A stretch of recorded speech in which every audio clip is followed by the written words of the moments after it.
Quando Miguel entrou em casa naquela noite chuvosa de outono no Porto, o barulho ensurdecedor dos 6 miúdos exigindo atenção o atingiu como um soco no estômago.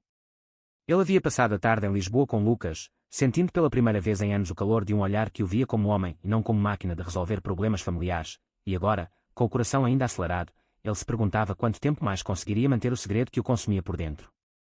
A casa, uma construção modesta nos arredores de Vila Nova de Gaia, cheirava a sopa de legumes e ao cansaço acumulado de dias iguais.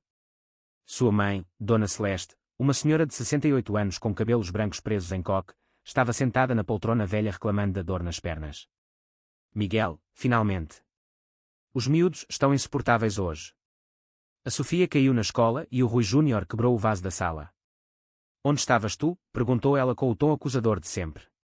Miguel pendurou o casaco molhado, forçando um sorriso. Aos 36 anos, ele era o pilar daquela família desestruturada. Sua irmã Ana, de 32 anos, mãe de 4 das crianças, Sofia de 5, os gêmeos Pedro e Paulo de 8, e a pequena Inês de 3, estava no sofá com o telemóvel na mão, ignorando o caos enquanto conversava com alguma amiga. Seu marido tinha desaparecido há anos, deixando-a com dívidas e responsabilidades que ela transferia facilmente para o irmão mais velho. O irmão Rui, 34 anos, pai dos 2 mais velhos, o Rui Júnior de 10 e a Marta de 12, estava no quintal fumando, ainda a recuperar do divórcio recente que o deixara sem emprego fixo. Os pais, aposentados e com saúde frágil, dependiam financeiramente dele, o único com emprego estável como contador na empresa local. Há mais de uma década, desde que o pai sofrera o primeiro infarte, Miguel assumira o papel de provedor, cozinheiro, motorista, tutor e psicólogo. Ele acordava às 6 para preparar os lanches, levava as crianças à escola, trabalhava o dia todo, voltava para ajudar nos deveres, cozinhava o jantar e colocava todos na cama. Fins de semana eram para levar aos treinos de futebol, consultas médicas ou resolver brigas entre irmãos. Seus amigos de juventude tinham casado e seguido em frente, ele mal tinha tempo para um café. Desculpa, mãe. Tive uma reunião em Lisboa que se prolongou, mentiu ele, evitando os olhos dela. Na verdade, a reunião tinha sido um passeio à beira-rio com Lucas, onde conversaram sobre livros, sonhos e o futuro. Lucas, professor de História em Lisboa, com 32 anos, olhos castanhos calorosos e um sorriso que desarmava qualquer defesa, entrara na vida de Miguel há 3 meses durante um congresso profissional. Uma conversa casual sobre a história do Porto levara a trocas de mensagens diárias, depois a encontros furtivos. Pela primeira vez, Miguel sentia-se vivo, não apenas útil. Mas o medo paralisava-o. Como contar a uma família católica conservadora de uma cidade pequena que ele era gay? E pior, como abandonar os miúdos que o chamavam de tio Miguel, como se fosse o pai que muitos não tinham? Ele foi para a cozinha, começou a aquecer a sopa, enquanto Sofia se agarrava à sua perna. Tio, conta uma história hoje, pediu a menina com olhos grandes. Miguel sentiu o aperto no peito. Ele contava histórias todas as noites, inventando aventuras onde heróis superavam medos. Mas a sua própria aventura, o amor que crescia por Lucas, era o maior medo de todos. Durante o jantar, as conversas giravam em torno de contas a pagar, o carro que precisava de reparação e as notas baixas do Rui Júnior. Miguel pagava tudo, como sempre. Ana prometia ajudar mais, Rui falava de um emprego novo que nunca chegava. Depois de deitar as crianças, Miguel sentou-se no quarto pequeno que dividia com memórias de juventude, pegou no telemóvel e leu a mensagem de Lucas: não consigo parar de pensar no nosso passeio. Quando nos vemos outra vez? Ele sorriu, mas as lágrimas vieram. Quanto tempo mais ele aguentaria viver para os outros, ignorando quem realmente era? Naquela noite, enquanto a chuva batia na janela, Miguel tomou uma decisão silenciosa. O segredo não podia ficar enterrado para sempre. A manhã seguinte trouxe o mesmo ritual de sempre, mas agora com um peso diferente no peito de Miguel.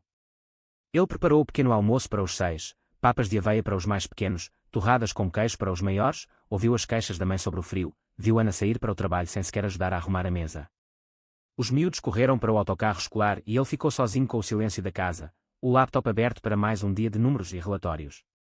Mas a mente dele estava longe, no café escondido de Lisboa onde Lucas o esperara da última vez. Eles tinham caminhado pela Avenida da Liberdade, mãos quase se tocando, falando sobre como a vida em Portugal tinha mudado para muitos mas ainda era dura para quem não seguia o padrão.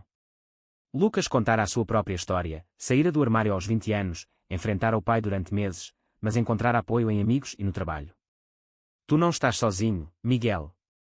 A família não define quem és, dissera ele com aquela voz calma que acalmava todas as tempestades internas. Miguel sentira o coração abrir-se, contar sobre os anos de silêncio, as noites em que chorava no quarto pensando que algo estava errado com ele. O primeiro beijo tinha sido tímido, num banco do jardim do Príncipe Real, e desde então os encontros eram o único oxigênio na sua rotina sufocante. Naquela tarde, enquanto esperava os miúdos voltar da escola, Miguel recebeu uma chamada de Rui. Irmão, preciso de dinheiro para a propina da Marta. Só este mês. Miguel transferiu sem protestar, como sempre, mas a voz de Lucas ecoava: eles usam-te, Miguel. Tu dás tudo e eles dão migalhas de gratidão. À noite, depois de ajudar nos deveres e contar a história prometida à Sofia, Miguel escapou para o quintal. Ligou para Lucas. A conversa durou quase uma hora, cheia de risos e planos futuros, talvez um fim de semana juntos em Sintra, talvez Miguel conseguir tirar uns dias de férias. Mas o medo voltava sempre. Se eles descobrirem, vão dizer que traí a família, que abandonei as crianças. Lucas respondia com paciência: as crianças vão crescer e entender que o tio Miguel também merece ser feliz. Miguel adormeceu com o telemóvel na mão, sonhando com uma vida onde não precisasse mentir. Os dias seguintes foram iguais na superfície: levar Marta ao treino, consolar Paulo depois de uma briga na escola, pagar a conta da farmácia da mãe. Mas dentro dele crescia uma força nova. Ele começou a notar como Ana nunca perguntava como ele estava, como Rui só aparecia quando precisava de algo. A exploração era subtil, mas constante. E o amor por Lucas tornava-se o farol que iluminava o caminho para fora daquela prisão invisível. O outono deu lugar ao inverno e os encontros com Lucas tornaram-se mais frequentes, embora sempre escondidos. Miguel mentia sobre viagens de trabalho ou cursos online e ia até Lisboa nos fins de semana em que a mãe estava com a irmã. Cada encontro era um pedaço de liberdade, passeios pela Baixa, jantares simples em restaurantes discretos, conversas até de madrugada sobre o futuro, sobre casar um dia, sobre talvez adotar uma criança. Lucas mostrava-lhe fotografias da sua própria família, agora reconciliada, e Miguel sonhava com o mesmo. Mas a culpa nunca dormia. Em casa, os miúdos pediam-no constantemente: tio, ajuda-me com a matemática, tio, lê para mim. Ele fazia tudo, sorrindo por fora, mas sentindo o peito apertar quando via como eles dependiam dele. Uma noite, depois de uma discussão acalorada com a mãe sobre o dinheiro da luz, Miguel quase contou: Mãe, eu preciso de viver a minha vida também. Ela respondera com lágrimas: depois de tudo o que fizemos por ti, filho. Quando teu pai morreu, tu prometeste cuidar de nós. As palavras pesavam como correntes. No Natal, a família reuniu-se toda e Miguel sentiu o olhar de Ana sobre ele quando ele recusou um arranjo com a filha de uma amiga. Tu estás estranho ultimamente, dissera ela. Ele escapou para o quarto e escreveu a Lucas: estou a sufocar aqui. Lucas respondeu: vem para Lisboa. Fica comigo uns dias. Miguel foi. 3 dias de pura felicidade, caminhando de mãos dadas em Cascais, sentindo o vento do mar levar embora o medo. Quando voltou, a casa estava em desordem e a mãe reclamou durante horas. Mas Miguel já tinha mudado. Ele começou a dizer não. Não a um pedido extra de dinheiro, não a ficar até tarde para consertar o carro de Rui. Os olhares de surpresa foram o primeiro sinal de que o controlo estava a rachar. Internamente, Miguel lutava com a identidade que sempre negara: o menino que gostava de rapazes e escondia revistas debaixo da cama, o jovem que terminara um namoro por pressão familiar. Lucas ajudava-o a aceitar: ser gay não te torna menos homem, menos responsável. Torna-te inteiro. A tensão aumentava. Uma tarde, Ana encontrou uma mensagem no telemóvel dele e questionou: quem é Lucas? Miguel mentiu, mas o coração disparou. O momento da verdade aproximava-se, inevitável como o inverno que cobria o porto de chuva. A primavera trouxe o ponto de viragem. Depois de um fim de semana inteiro com Lucas em Lisboa, onde falaram de morar juntos e de Miguel procurar emprego na capital, ele voltou decidido. Naquela noite de abril, enquanto a família jantava, Miguel levantou-se e disse calmamente: tenho algo para vos dizer. O silêncio caiu sobre a mesa. Ele mostrou a foto no telemóvel, ele e Lucas abraçados no mirador da Senhora do Monte. Eu sou gay. E amo este homem. Vou mudar-me para Lisboa em breve. O caos explodiu. Ana levantou-se gritando: depois de tudo o que fizeste pelos meus filhos. Tu traíste-nos. Rui atirou o guardanapo: egoísta. Quem vai criar os miúdos agora? A mãe chorou: Deus não quer isto para ti, filho. Os miúdos olhavam confusos, a pequena Inês perguntou se o tio ia embora. Miguel sentiu cada palavra como uma facada, mas pela primeira vez não recuou. Eu criei-os com amor, mas não sou o pai deles. Vocês são. Eu dei 10 anos da minha vida. Agora escolho viver a minha. As acusações voaram durante horas: que ele era doente, que ia destruir a família, que as crianças iam sofrer. Miguel ouviu, respondeu com firmeza, citou a própria terapia que Lucas o ajudara a começar.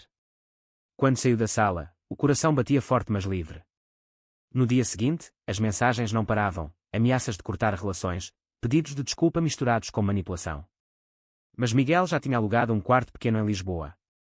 Empacotou as coisas devagar, abraçando cada miúdo e explicando o melhor que podia: o tio vai estar sempre aqui, mas precisa de ser feliz também.